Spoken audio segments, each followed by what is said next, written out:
Well, Bears lose 34-14. Not really much to say. You can make an argument and say that the offense put up a fight a little bit, but eventually the line gave out. Andy Dalton got sacked a few times. The play calling was atrocious. Dalton got the ball out fast, but I mean, what'd he do otherwise, dude? Threw an interception in the fucking end zone. You can't do that shit. I don't care if the ball was tipped. He made some costly throws. He missed Cole Kmet on a fourth down play, wide open, earlier in the game. Apparently, we have no faith in our kicker, Cairo Santos, because multiple times we could have kicked 3 points, and Nagy decided to go for it. Especially late in the game, but I can understand late in the game why we went for it, because it just shows like what Nagy thinks of the defense. Because we could have scored 3 and made it a 10-point game, but we know our defense is trash, so it sucks, man. Our defense is absolutely purely trash. The defensive line hardly gets any pressure. I mean, almost next to nothing in pressure. I mean, it's bad, dude. Eddie Jackson is absolute garbage.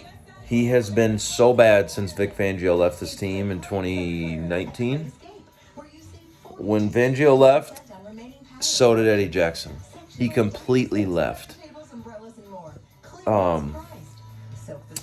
He's horrible at tackling. He gets burnt a lot on plays. I think he misses his coverage. Like, what's his name? Was it Cooper Kupp? Or I don't know who the fuck it was, but got wide open, and 3 safeties are just nowhere to be found. Eddie Jackson, earlier in the game too, on the touchdown, the Rams' first touchdown, fucking receiver caught it, and him and somebody else, maybe it was Gibson, I don't remember who, but he catches the ball, falls, gets up, runs it in for a touchdown. Jackson nor the other dude go to at least touch him to make sure he's down. I mean, what the fuck? Eddie Jackson is like... It sucks because, man, he was like my favorite player like back in 18. Like, he was such a playmaker. Like, the dude was there. But I started to see that's all he is. He is a guy that'll make like a spectacular, exciting play, and that's it. Once a game, like when he's on. He is also the kind of safety that needs support. If the line's not getting pressure, he's a horrible safety. And honestly, I don't think those are good players. I don't. Because a good fucking safety goes out there and makes plays, makes tackles, covers his guys, sets the defense up without, even if your team is trash. Look at Mike Brown, dude. And I know I'm going way back in different eras, different players, but Mike Brown was a fucking monster for the Bears before his injuries. And Mike Brown played on a lot of shitty Bears teams. But he always had the team ready to go. He always had guys in their positions. He always, like, most of the time knew what the offense was going to call. And he was always right there where the ball was. Eddie Jackson's, like last year, he caught, like, 2 fluke interceptions. And, like, whatever, dude. Get off the fucking team. I'm so done with him. Khalil Mack's nowhere to be found. And I don't think Khalil Mack's bad. I just think, like... When Khalil Mack is leaned on so much to win the game, which it's starting to be like now, I don't think he shows up because I don't know if he just doesn't give a fuck or... And he does. Like, it's just... They rely so heavily on it. It's so funny, like, these primetime games and shit, like, they're like, oh, Khalil Mack's gonna do this and that. Like... When's the last game where, like, I think it was the Houston game last year where Mack had a pretty good game, but when do you hear about Khalil Mack anymore? Like, let's be real. I don't hear his name hardly anymore.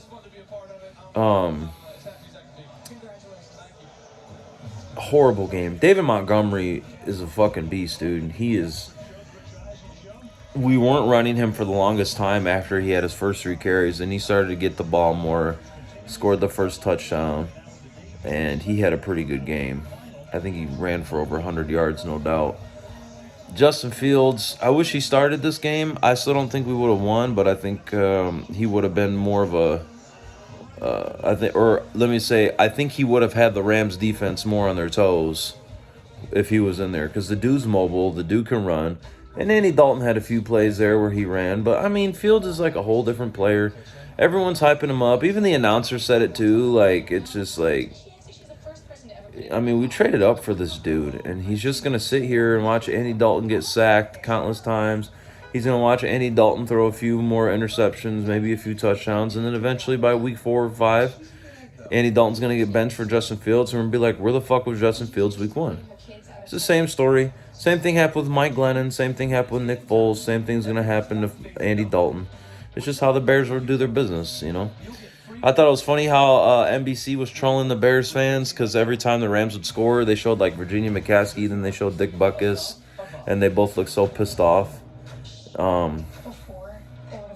Typical bullshit, right? I'm supposed to be at the game on Sunday, next Sunday, against the Bengals. I'm not looking forward to it.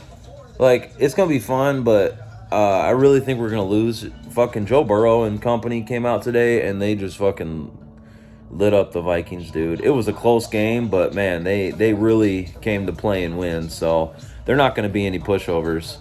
And this ain't going to be no Andy Dalton revenge game. I'm picking the Bengals to win next week. Nagy sucks at play calling. We all knew this. It's the same old shit. In the midseason, he'll probably be forced to give Bill Lazor the play calling back, and it's just a repeat of last year, just with new faces, I guess. I don't know. I had a hard time staying up during this game because eventually it just got so bad where it's just like, I don't even want to watch it anymore. The players don't care. Not all of them, anyway. So I don't know, y'all. How's this team going? 9-8 somehow. But I believe I did pick us to lose against the Rams. So far, I'm on the right track.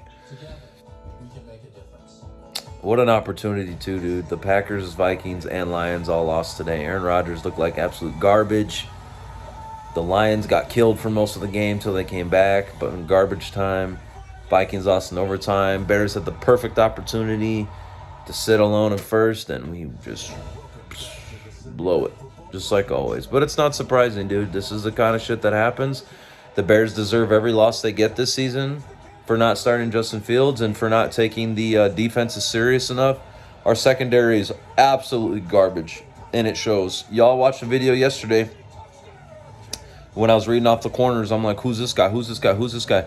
We get rid of Kyle Fuller so we can make room to give Andy Dalton more money, and we're just going to bench him soon. Nick Foles is third string, not even fucking strapping up to play, so he's stealing all that money from us too. Garbage, dude. Ryan Pace is trash. The Bears organization is trash. They throw money. They just throw money to guys, and then a season or two later, you're not even an active player, and you're sitting there just getting paid to just watch a fucking football game on the sideline, dude. It's so fucking stupid, dude. The Bears waste so much money on just such pointless shit. So I'll see y'all next week for my post game. I'm gonna do another stadium vlog. It's been a long time since I've done one, so I'm real excited about that. If you see me at the game, give me a holler, give me a shout.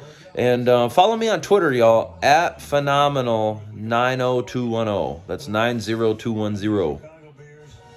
Follow me on Twitter. Bears Twitter is a blast. I'll see y'all at the stadium next week.